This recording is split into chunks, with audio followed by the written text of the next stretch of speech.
But what if your dearest and most intimate friend were actually cruel enough to stab you in the back, repeatedly, with the most excruciatingly real and painful knife possible? Jesus hardly bothered to open his eyes, the smile on his lips calmly turning into an all-knowing look. After all, he was savoring the divine life. That night, he found himself falling to his knees at Gethsemane, a place that would forever be carved into history.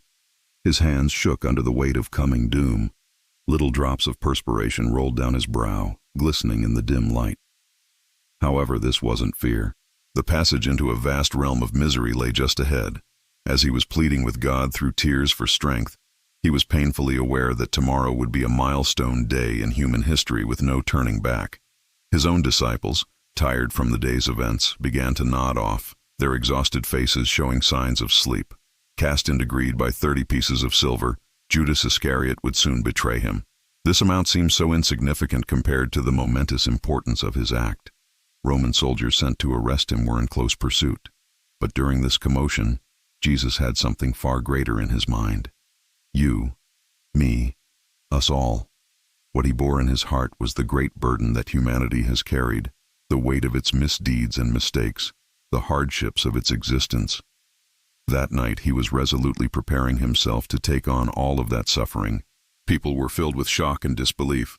The coming of Judas and the soldiers had an electric effect on the atmosphere. "Rabbi," Judas said. As he approached and kissed Jesus on the cheek, a gesture meant as one of loyalty instead cut into Jesus's heart like a dagger, inflicting a pain that far exceeded that of 1,000 soldiers. At that moment of impulsive self-defense, Peter drew his sword and cut off the ear of one enemy. Jesus's reply, however, amazed everyone present. "Put your sword back in its place." And with a look of compassion, he went up to the man whose ear had been cut off, and sparing even his adversary, miraculously healed it. Can you bring yourself to do something like that? The soldiers bound Jesus in chains and led him away. Filled with fear and doubt, his disciples fled trembling into the darkness. All of them forsook him, even Peter, who had so bravely declared a few hours ago, "I will die for you." Alone Jesus walked the path to his fate ahead, the chains biting into his wrists, but he kept adamantly silent. He knew deep down inside that this was what God had ordained, and such divine planning was perfect in its execution. It was within the prison's confines that things really began to take a dramatic turn. The judges had already given their verdict: death. The court was full of false witnesses, all violently disagreeing with each other. Finally, two stepped forward and yelled at the accused man. He said, "I will destroy this temple made with hands, and in 3 days I will build another one not made with hands." Another false witness stepped up and declared, "He claims to be God." Each one of these accusations was a baseless lie. Throughout this unjust exhibition, Jesus kept his silence, hearing the bitter words flung at him. Seeing that he was getting nowhere, the high priest turned to Jesus and said in an insulting tone, "Are you not going to answer?" Jesus responded with a glance that was full of love and understanding. "You say that I am," he answered, and this answer simply served to enrage the already furious crowd even more.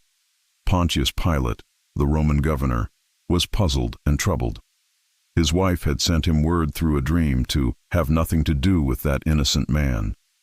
Meanwhile, the crowds outside raised their voices in the streets of the city, their demands growing more fierce. Turning to Jesus, Pilate asked, "Do you claim to be a king?" Jesus replied with deep insight, "My kingdom is not of this world."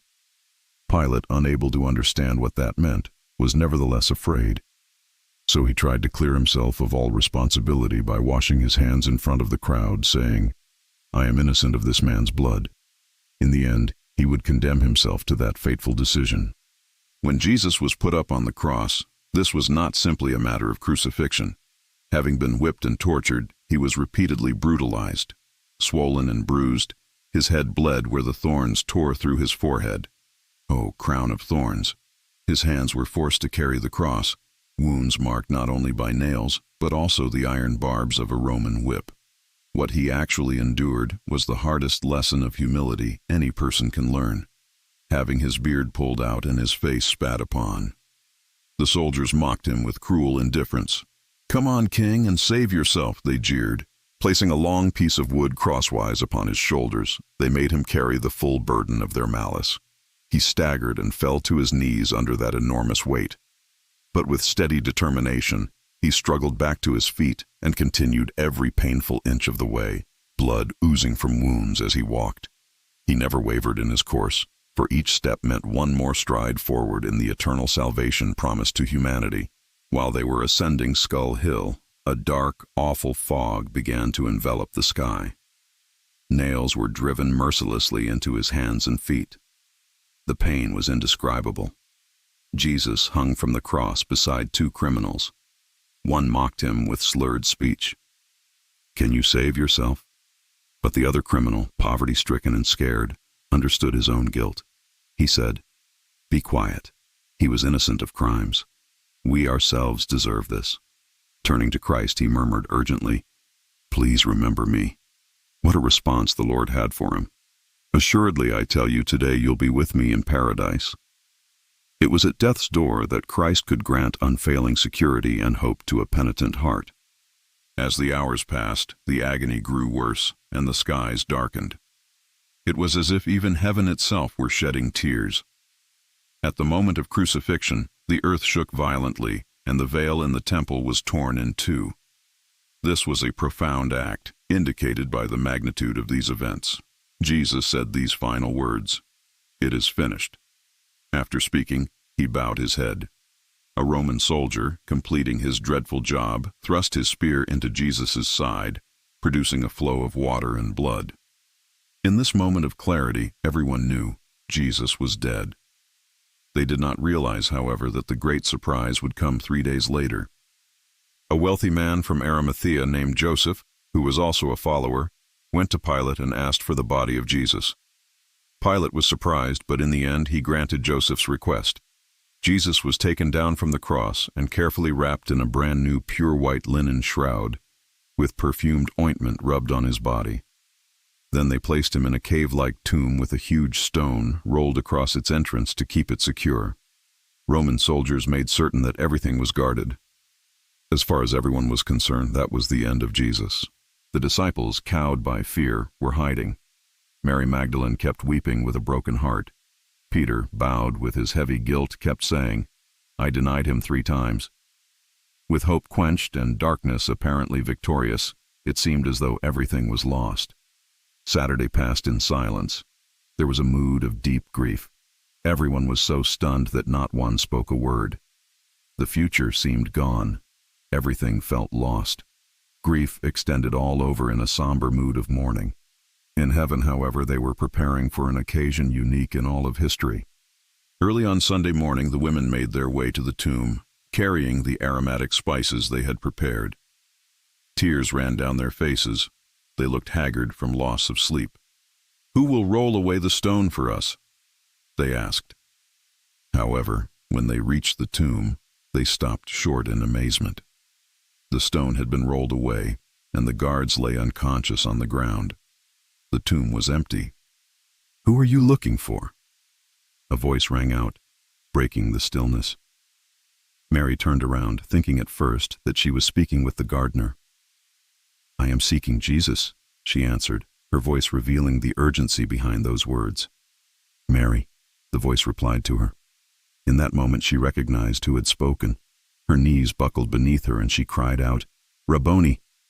And there stood Jesus, alive and clothed in the radiance of life. Death had been utterly defeated. The disciples did not believe her at first. "She's out of her mind." They dismissed her words. Yet Jesus appeared to them even though the doors were locked, and with words of calm greeted them. "Peace be with you." His hands still showed evidence of his suffering, and so did his side. Thomas, filled with doubt, exclaimed, "I won't believe until I've seen it with my own eyes." A week later, Jesus appeared again.